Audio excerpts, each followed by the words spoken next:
Here's a number I want you to remember: 30%.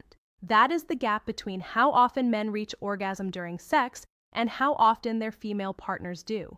30 percentage points in study after study across tens of thousands of couples in long-term relationships and short ones in couples who describe themselves as happy and connected, in couples who have been together for decades. 30%.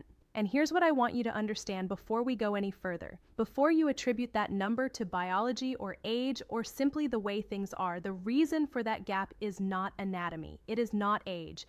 It is not compatibility. It is one specific learnable thing that most men were simply never taught. And by the end of this video, you will know exactly what it is and exactly what to do about it.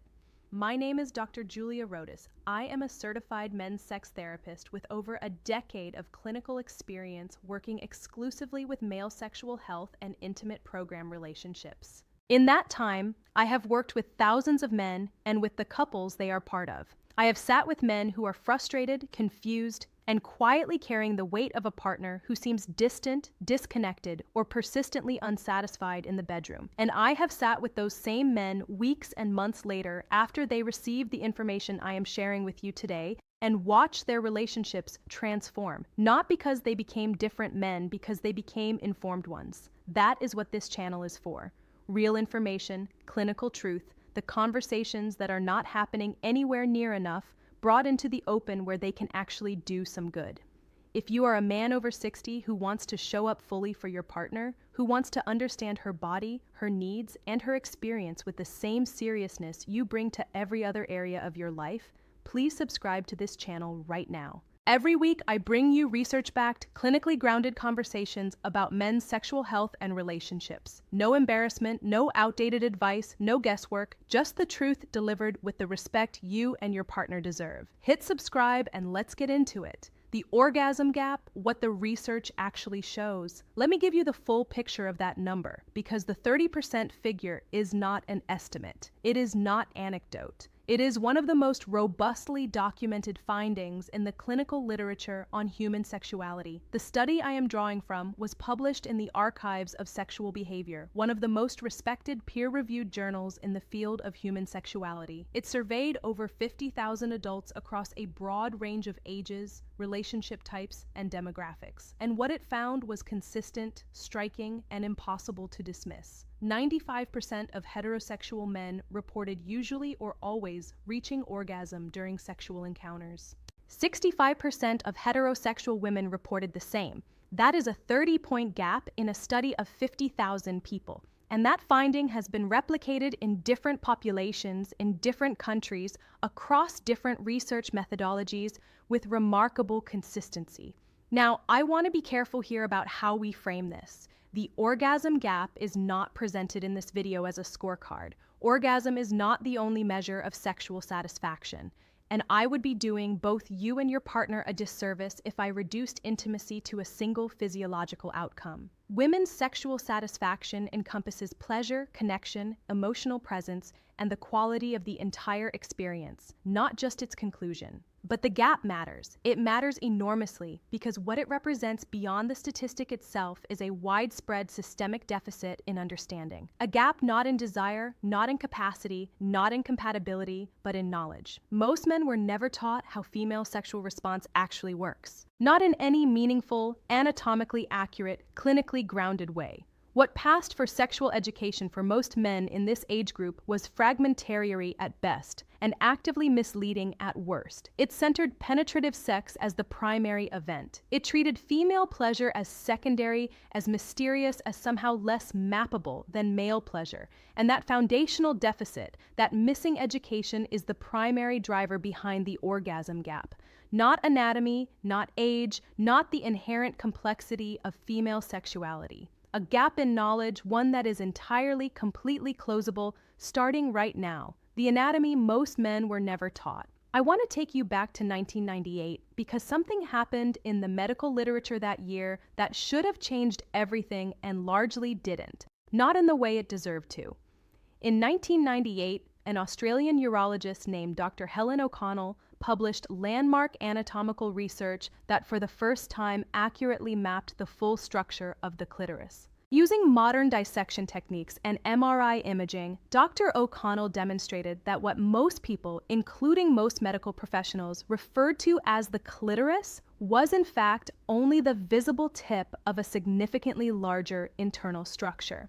Let me be precise about what that structure actually looks like, because understanding this anatomy is not an academic exercise. It is the foundation of everything that follows in this video. The clitoris is not a small external nub. It is a complex, wishbone-shaped internal structure with multiple components. The external glans, the part most people are familiar with, is connected to a shaft that extends internally and then divides into two cura or legs that wrap around the vaginal canal. Alongside these cura sit two vestibular bulbs, erectile tissue structures that engorge with blood during arousal in precisely the same way that penile tissue does. The full internal clitoral structure is approximately 3 to 4 in length.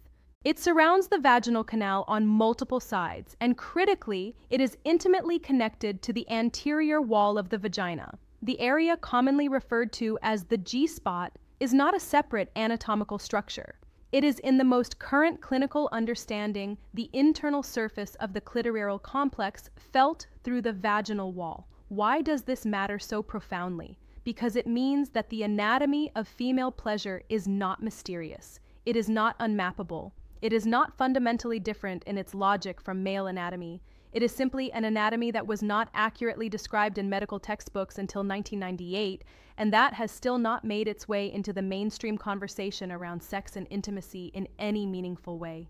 Most men are navigating female sexuality with a map that is decades out of date. Today, you have the updated map, and with it, everything changes. The clitoral truth, the technique most men miss. Now, let's talk about what this anatomy means in practice, because this is the section where the research becomes the most practically significant and the most immediately actionable.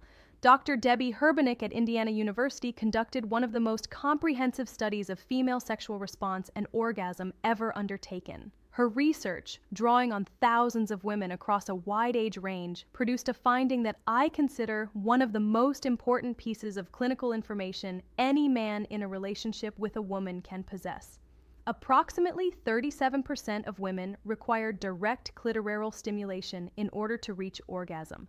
Not vaginal stimulation, not penetration, direct clitoral stimulation. A further 36% of women reported that while clitoral stimulation is not strictly required for orgasm, it significantly enhances the quality and intensity of their sexual experience. Combined, that is over 70% of women for whom the clitoris is the central architecture of sexual satisfaction. Not a secondary consideration, not a bonus feature, the central architecture. And yet the overwhelming cultural script around heterosexual sex, the script that most men in this age group absorbed without question and have been operating from ever since, centers penetrative sex as the primary event, as the main act, as the experience around which everything else is organized. For over 70% of women, that script is anatomically misaligned with how their pleasure actually works. This is the technique most men miss. Not a physical maneuver, not a position, not a performance skill in the conventional sense. It is the understanding that for the majority of women, penetration alone is not the primary pathway to deep sexual satisfaction, and that the clitoris, in its full anatomical complexity, including its internal extensions, deserves to be the central focus of attention, not an afterthought. What does this mean practically? It means that manual stimulation of the external clitoris, with patience, with attention, with genuine presence, is not foreplay in the dismissive sense that the word is often used. It is not a warm-up act before the real show. For most women, it is the real show. Or, at minimum, it is an equally central part of what the real show needs to include. It means that oral stimulation, when a woman is comfortable with it and both partners are willing, is one of the most statistically reliable pathways to female orgasm that exists. Research consistently shows that women reach orgasm significantly more reliably through oral stimulation than through penetration alone. And it means that during penetrative sex, positions and angles that allow for simultaneous clitoral stimulation, either manually or through direct contact, dramatically increase the likelihood of mutual satisfaction. None of this requires performance. None of it requires stamina or physical capability that changes with age. All of it requires knowledge, attention, and the willingness to center your partner's anatomy as seriously as you have always centered your own. That willingness, that genuine informed attention is the technique most men miss, and it is entirely within your reach. The role of emotional safety, why technique alone is never enough. I want to shift the conversation now because everything I have just shared with you about anatomy and technique rests on a foundation that, if it is not solid, makes all of it significantly less effective. That foundation is emotional safety. Dr. Emily Nagoski, one of the foremost researchers on female sexual response, describes the female arousal system in terms of a dual mechanism, what she calls the sexual accelerator and the sexual brakes. The accelerator responds to stimuli that the brain codes as sexually relevant and safe: touch, connection, desire, emotional presence. The brakes respond to stimuli that the brain codes as reasons not to be aroused: stress, disconnection, feeling unseen, unappreciated, or emotionally unsafe. Here is the critical clinical insight from this research. For most women, the brake system is significantly more sensitive than the accelerator, and the brake system does not distinguish between sources of stress: financial worry, relationship tension, feeling taken for granted, a critical comment from earlier in the day, the accumulated weight of feeling emotionally invisible in a relationship. All of these activate the brakes, and activated brakes do not simply reduce arousal, they can functionally prevent it regardless of the physical stimulation being applied. This means that no technique, however anatomically informed, however skillfully applied, can fully override a partner whose brake system is engaged. Emotional safety is not separate from physical arousal in the female sexual response system. For most women, it is a prerequisite for it. What does emotional safety look like in practice? It looks like a relationship in which she feels genuinely seen, not just as a sexual partner, but as a person, in which appreciation is expressed regularly and specifically, not just in the bedroom, in which conflict is repaired rather than allowed to accumulate, in which she trusts that bringing her needs and preferences into the conversation will be met with curiosity and care, not defensiveness or dismissal.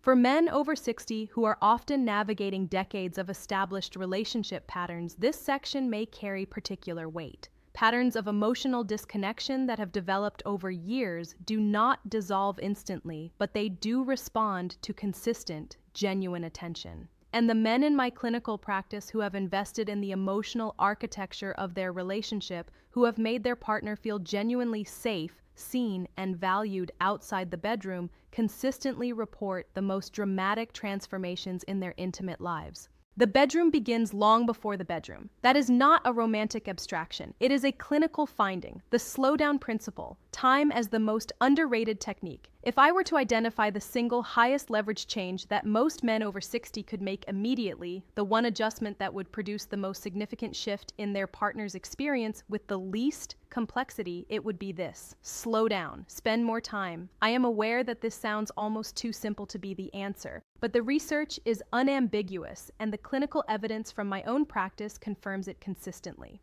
Multiple studies on sexual satisfaction in long-term couples have identified a clear and recurring pattern. When women are asked what they most wish their partner would do differently in the bedroom across age groups, across relationship lengths, across cultural backgrounds, the most common answer is not a technique. It is not a position. It is not a product or a prop. It is time. More time in non-genital touch. More time in emotional connection before physical intimacy begins. More time in what most people loosely call foreplay, though I prefer to reframe that word entirely because it implies that what comes before penetration is somehow preliminary. For most women, it is not preliminary. It is central. Research on female arousal physiology helps explain why. The full arousal cycle for most women is significantly longer than for most men, particularly men in their younger years. Full genital engorgement, vaginal lubrication, and the kind of deep arousal that makes penetration genuinely pleasurable rather than merely tolerable for a woman. All of this takes time. Clinical estimates vary, but research consistently suggests that most women require a minimum of 20 minutes of arousal-building stimulation before they are fully physiologically prepared for penetrative sex. The research on average foreplay duration in long-term heterosexual couples tells a different story. The gap between what most women report as optimal and what most couples actually spend is, in the language of clinical research, significant. For men over 60, there is actually a profound opportunity hidden inside this finding. Because the natural changes that come with age, the longer arousal timeline, the greater need for sustained stimulation, are changes that align rather than conflict with what your partner has likely always needed.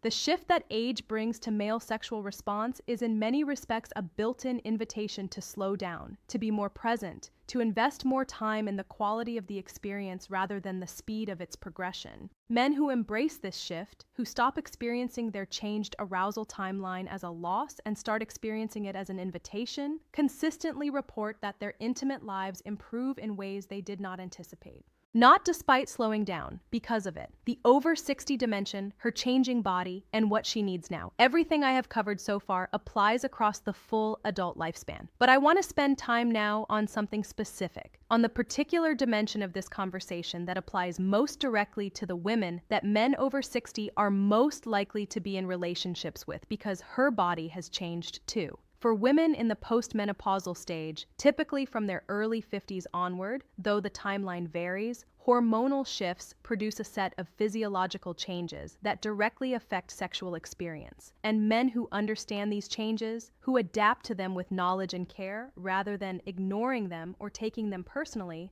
are the men whose partners report the highest levels of sexual satisfaction in this stage of life. The primary hormonal change is a significant decline in estrogen, and estrogen plays a central role in vaginal health. As estrogen levels fall, the vaginal tissues can become thinner, less elastic, and more sensitive to friction. Natural lubrication, which was previously produced relatively readily in response to arousal, may take longer to develop and may be present in smaller quantities. This does not mean that postmenopausal women are less interested in sex. Research consistently shows that desire and the capacity for arousal and orgasm remain intact well into later life. What it means is that the physiological pathway to arousal requires more time and more deliberate attention than it may have in earlier decades. For men who do not understand this, who proceed at the same pace with the same assumptions and the same approach they have always used, the result for their partner can range from reduced pleasure to genuine discomfort. And a partner who has experienced discomfort during sex, even once, carries that experience into every subsequent encounter in ways that engage exactly the brake system I described in the previous section. For men who do understand this, the implications are clear and actionable. More time in arousal-building stimulation before any penetrative contact. The generous use of a high-quality lubricant, not as an admission of inadequacy, but as a straightforward, clinically recommended adaptation to change physiology that both partners deserve. Positions that allow her to control depth and pace, particularly in earlier stages of penetrative sex, and ongoing open communication about what feels good, what has changed, and what she needs in this specific chapter of her body's experience. There is also an emotional dimension to this that I want to name directly. Many postmenopausal women carry complex feelings about their changed bodies. Feelings that cultural messaging around female aging does nothing to help with. When a man approaches his partner's changed physiology with patience, with curiosity, with the clear message that she is desirable and that her pleasure matters enough to adapt to, the impact goes far beyond the physical. It communicates something profound about how she is seen. And as I described in the previous section, feeling genuinely seen is one of the most powerful accelerators in the female arousal system. Knowing her changing body is not just technique. It is one of the deepest forms of intimacy available to couples in this stage of life. The communication bridge, the conversation that changes everything. We have covered the research, we have covered the anatomy, we have covered the emotional architecture and the physiological changes of later life, and all of it, every single piece, is made more powerful by one thing: direct, honest, caring communication. Let me give you the research finding first. A study published in the Journal of Sex and Marital Therapy found that only 28% of women report always communicating what they want sexually to their partner. 28%, which means that nearly 3 out of 4 of women are having sexual experiences shaped more by assumption than by honest expression. And that is not because they do not know what they want. It is because the conditions for that conversation, the safety, the invitation, the confidence that their feedback will be received with care rather than defensiveness have not been consistently present. For men over 60, many of whom came of age in an era with almost no cultural framework for this kind of sexual dialogue, this finding may land with particular weight. The conversation about what she actually wants, what feels good, what has changed, and what she needs now. For many couples in this age group, that conversation has simply never happened. Not fully, not honestly, not in the way that it needs to in order to close the gap we started this video talking about. So, how do you open it?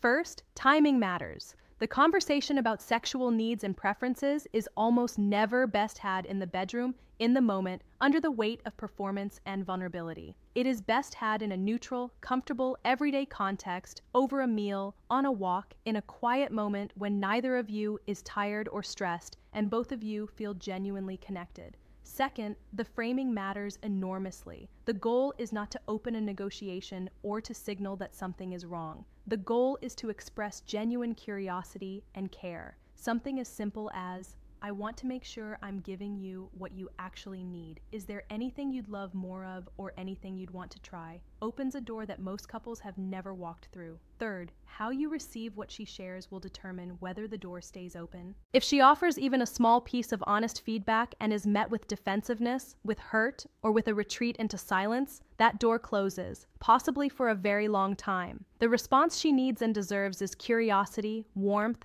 genuine interest in what she has shared and where appropriate, a willingness to act on it. Fourth, make it reciprocal. Share something of your own, tell her what you love, tell her what feels most connecting for you. When the conversation is mutual rather than one-directional, it becomes intimacy rather than feedback. And that distinction matters for both of you.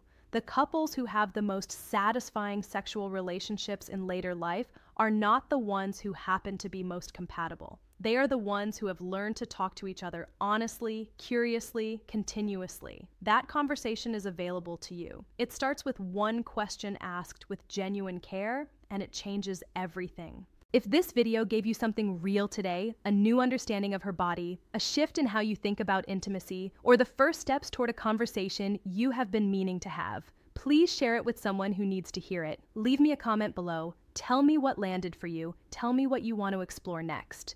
This community is built on exactly these conversations, and every comment you leave helps me understand what to bring you next. If you are not yet subscribed, do that now. And if you want to go deeper on any of the research we covered today, female arousal, the communication bridge, intimacy after 60, every one of those topics has a dedicated video right here on this channel. Your partner deserves the best version of what you can offer, and so do you. I'm Dr. Julia Rhodes.